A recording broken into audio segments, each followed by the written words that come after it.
All right, let's just jump right in. For centuries, we've pretty much understood global power through things like military might, economic muscle. But what if I told you that the very definition of a superpower is being completely rewritten right now in the 21st century? Just let that sink in for a second. This new kind of power, it doesn't need to occupy a single square inch of land to shape entire economies or sway elections or even define the very boundaries of what we consider free thought. So what on earth is it?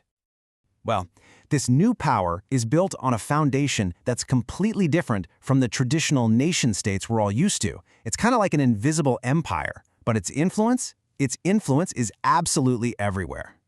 For like all of human history, power was something you could see. It was tangible. You could see Rome's legions marching. You could count the ships in the British Navy. Today, well, the new centers of power are built in these massive, anonymous server farms. They're stored in the cloud, and they're embedded in the very code that runs our digital lives. And here's the part that should really get your attention. Our international institutions, they were all designed to regulate states, but they are completely struggling to govern algorithms. And what that means is that the fundamental rules of this new world order are being decided behind closed doors, far away from any kind of public debate or democratic process. Now, this whole shift, it kind of builds on a long history of technology redefining global influence, but there's a crucial twist this time around, one that changes absolutely everything. Power has always evolved with technology. The printing press, the telegraph, they all changed the game, for sure. But here's the massive difference. In the 20th century, states used technology to build power. Just think of something like NATO. The states were in charge, corporations served them. Today, that entire order is inverted. The tools that are defining our world, AI, social media, the cloud, they're all controlled by private companies, not by governments. So this brings us to what the source material calls the digital order. And it's basically a new global architecture that's defined by who has control over three key pillars. First up, digital infrastructure. Who owns the undersea cables and the cloud data centers? Second, the digital economy. Who's in charge of the app stores and the payment platforms? And finally, digital governance. Who actually gets to set the rules for what you see online and what happens to your data? And look, this isn't just some abstract, high-level theory. Think about a teenager in Manila whose entire reality, their worldview, is being curated by an algorithm. Or a farmer in Kenya whose livelihood is literally tied to a mobile app that, at the same time, is exposing him to a fire hose of election misinformation. It's personal, and it is happening right now. I mean, really let that sink in. These platforms, they don't just mediate our communication anymore. They are now mediating our very perception of truth itself. The influence is so profound that it literally shapes what we think is even possible in the world. And it's all driven by systems that we have absolutely no democratic control over. Okay, so if that's where we are today, what happens when we project these trends forward? The source material lays out a few pretty startling scenarios for what the world might look like in 2040.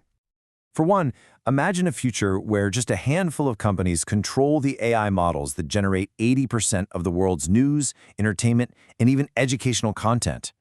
What are the implications for our culture, for diversity of thought, when information becomes that centralized? Or how about this for a potential outcome? The very foundation of democracy gets rewired? What happens when elections aren't won in the public square of ideas anymore, but in this private, totally invisible battle space of micro-targeted ads that are specifically designed to trigger our most primal emotions? And finally, a completely new kind of geopolitics could emerge.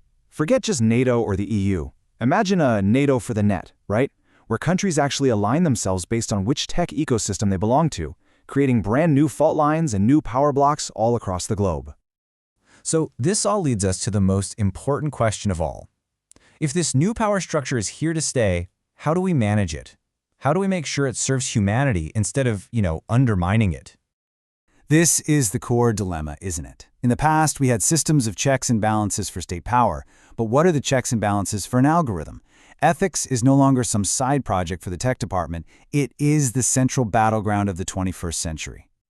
And believe me, there are no easy answers here. Should these platforms just be neutral pipes for information, or are they actually editors with a responsibility for what flows through them? Who gets to be the judge when an algorithm is biased? And how do we open up these black boxes for public scrutiny without handing bad actors a roadmap to exploit them? Ultimately, the solution, it isn't going to be found in old models of governance alone.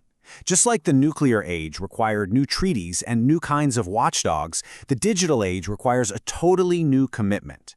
This means that democracy's most potent defense, it's going to be technology that is itself ethical and transparent by design. And that brings us right back to where we started. In the past, we measured power by counting tanks and ships. Today, we measure it in active users and terabytes of data. The next global superpower isn't some distant force on a map. It's already here, shaping our world from the very palm of your hand. The real question is, what are we going to do about it?